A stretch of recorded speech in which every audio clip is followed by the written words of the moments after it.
नमस्कार दर्शकों, आज के एक्सप्लेनेशन एक ऐसी छोटी फिल्म का है जिसका नाम अनुकुल है और ये लार्ज शॉर्ट फिल्म्स फ्रेंचाइजी का हिस्सा है।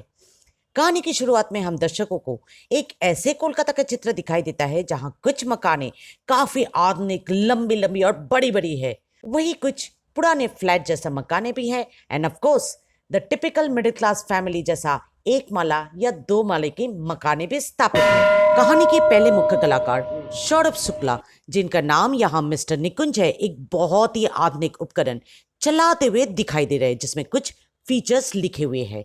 उनके चारों तरफ का माहौल देखकर यही लगता है कि ये स्थान शायद एक रोबोट मैन्युफैक्चरिंग या सेलिंग यूनिट का ऑफिस है और मिस्टर निकुंज शायद कुछ लीगल डॉक्यूमेंट्स या रूल्स एंड रेगुलेशंस पढ़ रहे हैं, जिसको पूरा पढ़ने के बाद मिस्टर निकुंज का पहला प्रश्न यही होता है कि ये क्या क्या कर सकता है। इसके जवाब में सामने बैठे स्टाफ उनको सुधारते हुए कहता है कि इसका नाम अनुकुल है और ये सब तरह का कामकाज 24 घंटे बिना सोए करने के साथ साथ इंसानों से यानी फिलहाल आपसे रोजमर्रा की जीवन, आपकी जिंदगी का देखने का नजरिया, आपके उसूलों और सिद्धांतों से भी सीख लेता रहेगा।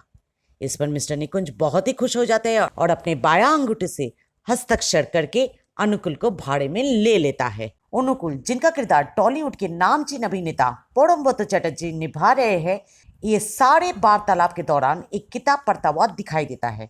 पूछने पर पता चलता है कि अनुकुल को पढ़ने का बहुत शौक है, पर साथ ही साथ उसमें एक ऐप भी है। पर वो क्या है, फिलहाल अभी दर्शकों को पता नहीं चलता है क्योंकि सीन यहीं पर कट हो जाती है। खैर, अनुकुल मिस्टर निकुंज के साथ उनके घर आ जाता है और बहुत ही कम समय में घर के सभी कामों में माहिर बन जाता है।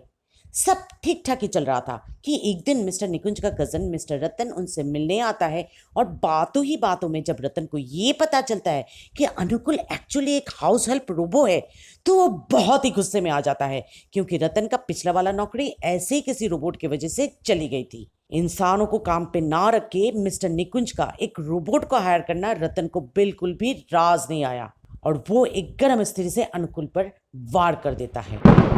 चौरंगी रोबोट ऑफिस से मेंटेनेंस अफसर आकर अनुकुल के कुछ डैमेज चिप्स चेंज करके उस रोबोट को ठीक कर देती है और साथ ही साथ मिस्टर निकुंज को पहले दिन का कॉन्ट्रैक्ट के क्लॉज भी फिर से याद दिलाकर सावधान भी कर देती है। और यही हम दर्शकों को पता चलता है कि कहानी की पहली भाग में जो चेतावनी दी गई थी वो क्या है।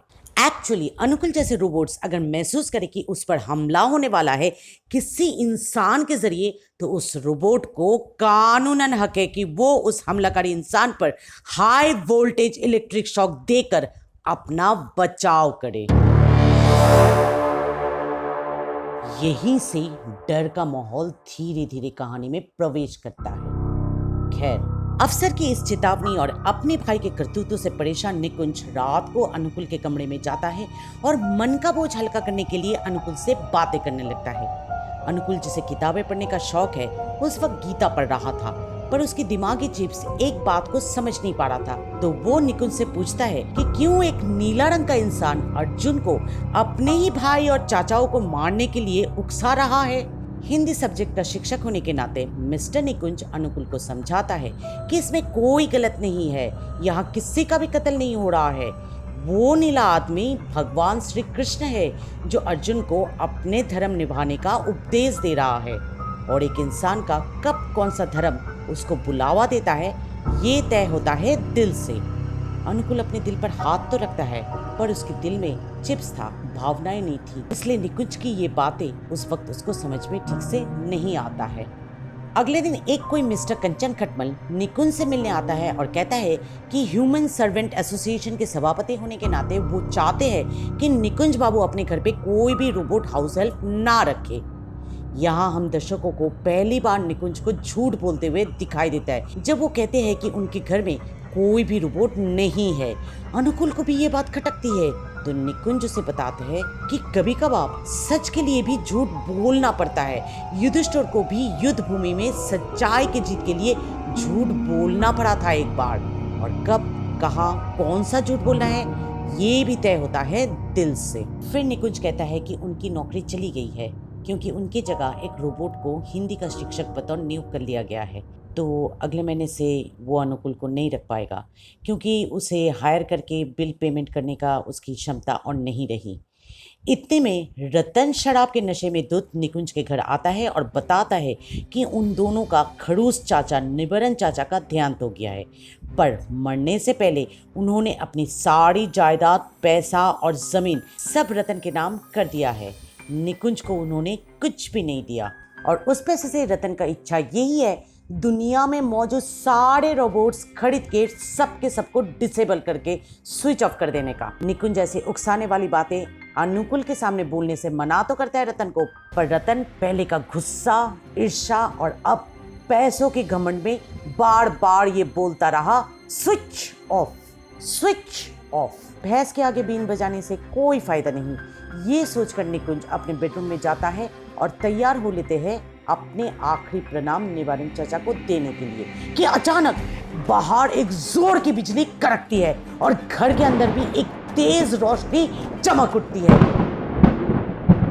निकुंज लिविंग एरिया में दौड़ के आता है और रतन को जमीन में मरा हुआ पाता है। उनके शव के पास खड़ा था शान से अनुकूल, जिसका कहना ये था कि रतन उसके प्रति आक्रामक हो जाने के कारण मजबूरन उसे बिजली के हाई वोल्टेज शॉक देना पड़ा। पर डॉक्टर्स और पुलिस ने जब चेकअप किया तो उन लोगों को लगा कि इतनी कड़कती हुई बिजली आसमान से गिरने के कारण रतन को मैसिव हार्ट अटैक हो गया है। अगले दिन लॉयर आकर कहता है कि निबरन चाचा का एक लौता जिंदा रिश्तेदार होने के नाते निकुंज बाबू को मिलता है 11.5 करोड़ रुपया कानूनी तौर पे। कहानी खत्म होती है अनुकूल के अपने छाती पे हाथ रख के मुस्कुराते हुए। तो क्या लगता है दर्शकों, क्या रोबोट यानी एआई और इंसान एक साथ कोएग्जिस्ट कर सकता है? क्योंकि आखिर में एआई को बनाने वाले तो इंसान ही है और उसके मेंटेनेंस के लिए तो इंसानों को ही लगेगा। पर जिस तरह से एआई धीरे धीरे पूरा दुनिया अपनी मुट्ठी में ले रहा है, रतन और मिस्टर कंचन जैसे इंसानों का डरना मुनासिब है। आप लोगों को क्या लगता है? कमेंट जरूर कीजिएगा। Click to see the next video and